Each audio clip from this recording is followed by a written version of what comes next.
വളരെ പണ്ട് ഒരു കാട്ടിൽ ഒരു ആമയും ഒരു മുയലും ഉണ്ടായിരുന്നു. ഒരു ദിവസം ആമയും മുയലും പരസ്പരം കണ്ടുമുട്ടി. മുയൽ ചോദിച്ചു, നീ എപ്പോഴും വളരെ പതുക്കെയാണ് നടക്കാറുള്ളത്. നീയൊരു വിഡ്ഢി തന്നെയാണ്. എന്നാൽ ആമ അതിന് തിരിച്ചു ഒന്നും പറഞ്ഞില്ല.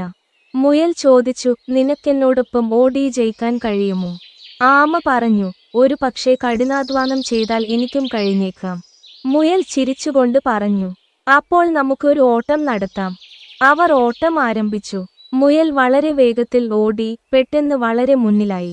ആമ പതുക്കെ നടക്കുന്നത് അവൻ കണ്ടു. അതിനാൽ അവൻ കരുതി, ഞാൻ കുറച്ചുനേരം ഒന്നുറങ്ങിയേക്കാം.